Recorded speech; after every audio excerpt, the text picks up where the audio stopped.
Shri Gurubhyo Namaha Harihi Om. Om Shri Hanuma Bhima Madhvantargata Ramakrishna Vedavyasatmaka Lakshmi Hayagrivaya Namaha. Namaskara of Srinivasan Pranesh to all Sajjanas. We are going through a series of discourses under the title Vedas and Unbiased View, and this is part 6 of the series.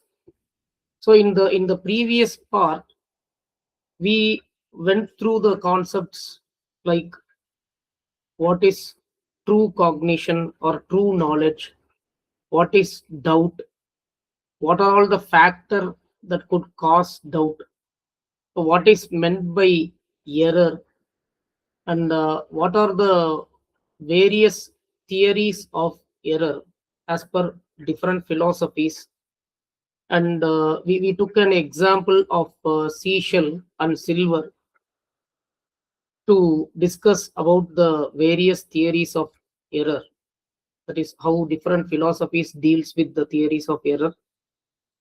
And we are also going to discuss further in the future episodes that Vedas are defectless because they are unauthored. And we said the doubt and error are very much possible with the humans. So any authored scripture will carry those defects as well. And Vedas are considered defectless only because they are authorless. So we will come to that later. So in today's part, we are going to see about indefinite cognition called Adhyavasāya and dream or swapna. So the philosophy of Vaisheshikas, they say Adhyavasāya, that is in indefinite cognition, and swapna, that is the dream state, also are ayatartha jnana. That means they are not true knowledge or true cognition. We, from Madhva philosophy point of view, say that indefinite cognition is also a doubt. So no separate classification, because as per Vaisheshikas, they say 4 types of ayatartha jnana.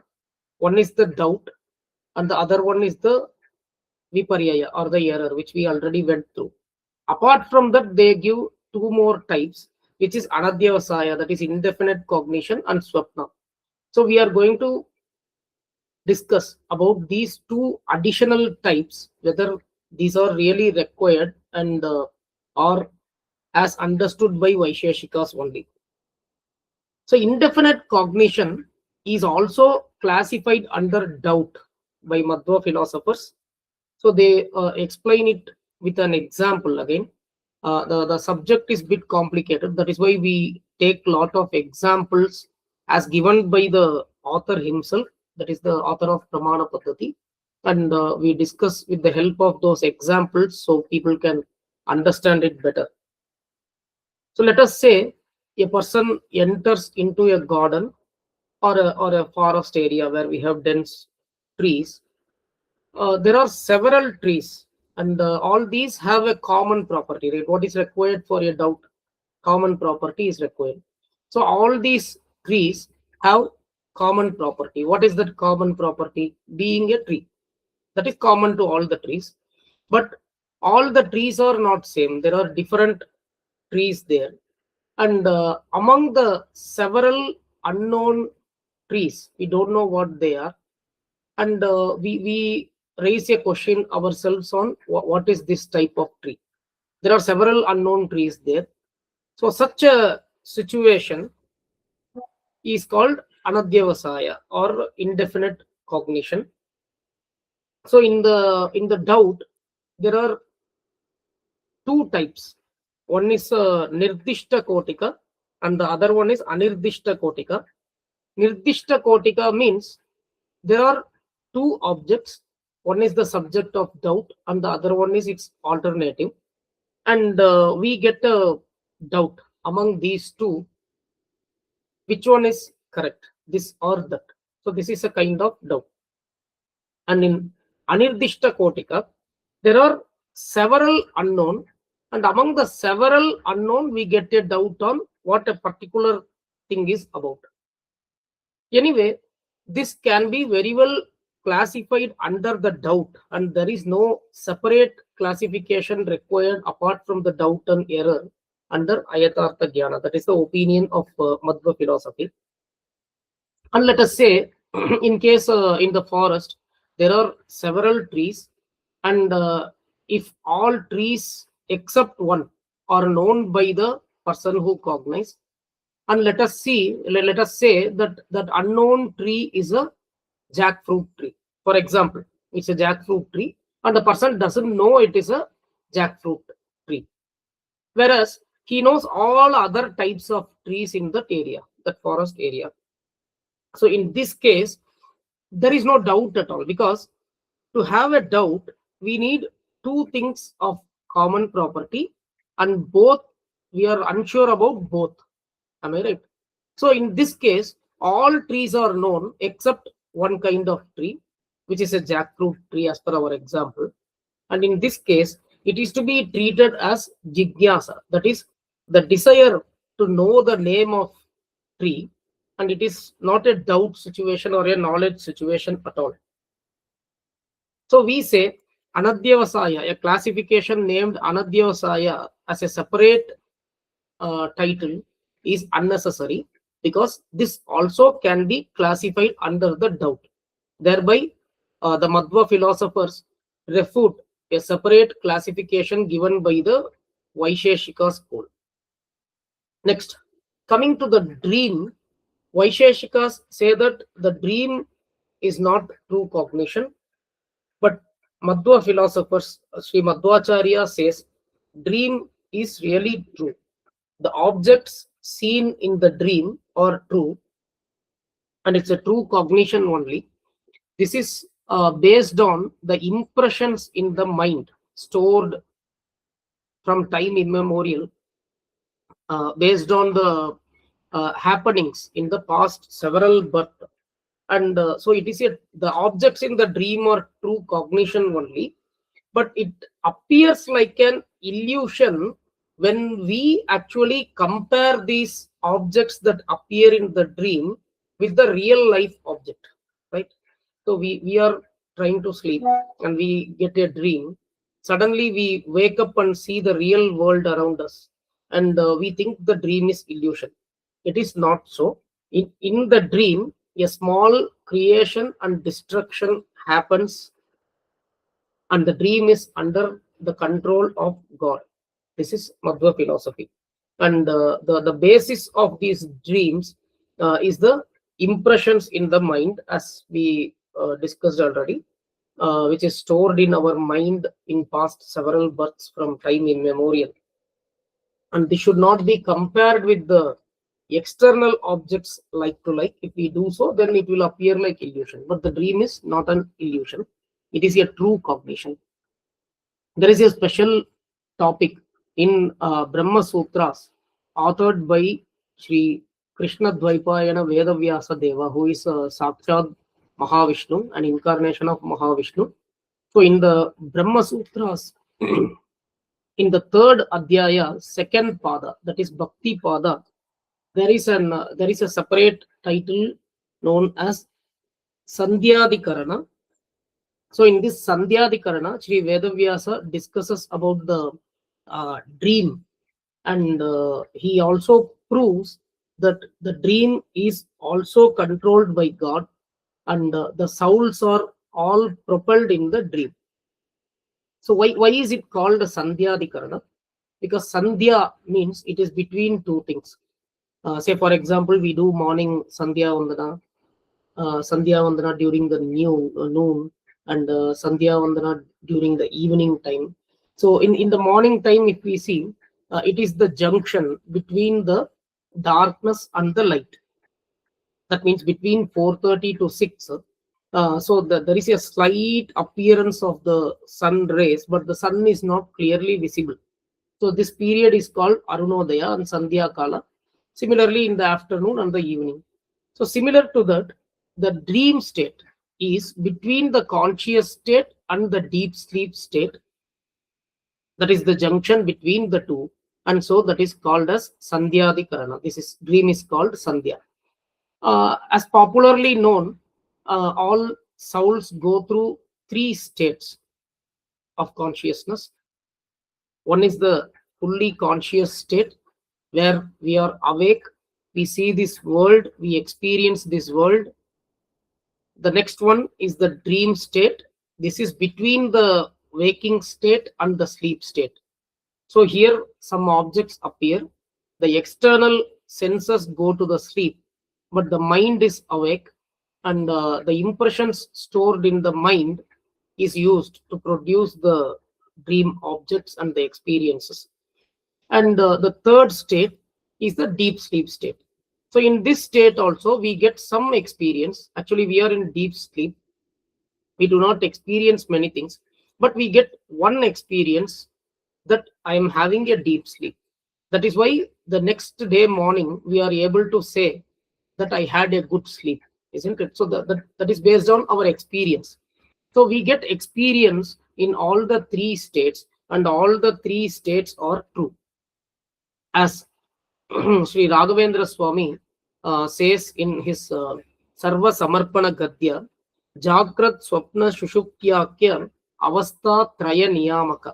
So Avastha Traya means Jagrad Avastha, which is the waking state, Swapna Avastha, which is the dream state, and Shushukti Avastha, which is the deep sleep state. Apart from this, we have so many other states that cannot be classified under these three. For example, Samadhi, the state of Samadhi, the state of coma, as we see in some patients. But what we have to understand from this is, let it be the any state which the soul experiences, the soul is propelled by God in all the three states. So in Brahma Sutras, the second sutra, Sri Vedavyasa Deva says God has 8 important functions. That is creation or Srishti, sustenance or Sthiti, destruction or Laya, and then propulsion or Niyamana, and then giving ignorance to the undeserving souls, and from the ignorance he gives bondage. Giving knowledge to the deserving souls, and from the knowledge he gives release or liberation. So the eightfold functions of Parabrahma Mahavishnu are creation, sustenance, destruction, propulsion, giving knowledge, giving ignorance, giving bondage, and giving liberation. So he does these 8 functions. One may ask, how do you know? So Sri Madhvacharya quotes statements from Skanda Purana, which says, Utpatti Sthiti Samhara Niyatir Jnanama Vrittihi Bandha Mokshaucha Purushat Yasmatsa Harire Karat. So here he says Utpatti Sthiti Samhara, creation, sustenance, destruction, Niyati, that is propulsion, Jnanama Vrittihi Bandha Mokshaucha Purushat. So through Jnana one gets release, and through ignorance one gets bondage and goes into the cycle of birth and death, that is the samsara. And all these are done by Sri Hari. He is the Parabrahma. That is what Skanda Purana says. And we also see from Taittiriya Upanishad, there are a lot of evidences to prove that God has these 8-fold functions. But let us not get into the details of that. So we all have an illusion as if we independently function. Like while discussing with others, we casually say, I did this, I achieved this, I got this. So all these are really illusions, because we don't have any independent functions. We are propelled by God in all our functions. That is the fact. We are the dependent reality. God alone is absolutely independent, and we are all dependent on God, including Mahalakshmi.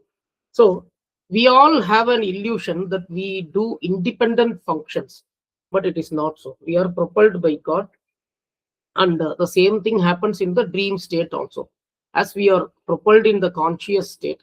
So if we see how we are propelled, then that becomes a big discourse again. So we have Indriya Abhimani Devatas, so who propel our senses. For example, sun propels our eyes. Similarly, for each part, for each sense organ, we have the deities who propel it. And the mind is propelled by Garuda Sesha Rudra, and the intellect or the buddhi is propelled by Saraswati. Similarly, Brahma is the Chaturmukha Brahma is the Siddha Abhimani Devata, Chitta Abhimani Devata, and then all deities are propelled by Mukhya Prana Vayu, who is the Prana Shakti in us. And this Mukhya Prana Vayu is also propelled by Mahavishnu, who is the Supreme God. So, when another opportunity arises, I will take you through all these things in detail. So, as of now, let it be brief. And it is also logical that two independent entities will result only in chaos. Say, for example, you say in your home that I am planning to go on a tour. I am planning to take the family on a tour, and which place would you like to visit? So everybody will have different preference, right? Old people will say pilgrimage. Wife may call for some other spot, and the son may say, I want to go to some hill station. So everybody has different preferences within a small family. So when it comes to the whole universe, so how this is properly functioning without any chaos? It is because there is only one independent entity who is called God, and rest all are dependent on him, and that is why everything is functioning properly. It is very logical that if we have more than one independent entity, then the whole creation will result in chaos. So this way, the one independent entity or Mahavishnu propels all devatas and souls. So in that way, in the dream also we are propelled, and the dream is nothing but a short creation and destruction. So God creates some objects for a short period when we are in sleep. When the soul sleeps, the God still designs the dream as per his will. When we discuss about what is the cause of creation, we always say it is God's will. Based on God's will only, everything is created. He wished to create us, create the world, and that is done because all his wishes will come true, because he is God and he is independent entity. He is omniscient, omnipresent, omnipotent, and so on. In the same way, even in the dream, there is a small creation as per God's will, which the soul experiences, and the dream objects appear from the impressions of the mind of the soul. So now, there are so many objections from the opponent, right? Because they say dream is illusion, and Madhva philosophy says dream is factual and true cognition. So obviously, there is no surprise that we have objections from others. So the objections arise like the material and efficient cause are absent in a dream. Say for example, if we take pot making, then there have to be some raw materials, which is the material cause. That is nothing but the mud, water, and that is the clay, the water and other things that is required to make the pot. This is material cause or upadana karana in Sanskrit. And the mud, water cannot themselves become pot. So we need an efficient cause, who is the potter, who converts this mud, water in proper mixture to the pot. So there have to be material cause and efficient cause if something has to be called a creation. So in the case of dream, the objects of dream are not present before the dream, and the remains are not seen after the destruction, right?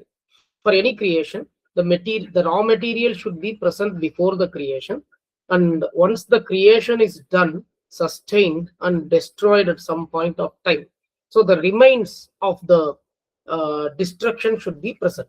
But in case of a dream, there are no real raw materials or remains before creation or after the destruction. So such objections are raised from the opponent philosophies.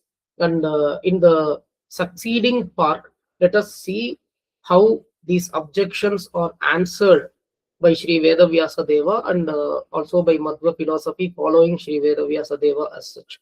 And we will get into further details of the dream state and dream experience. So let me conclude this part with this. Sarvam Sri Krishna Arpanamastu.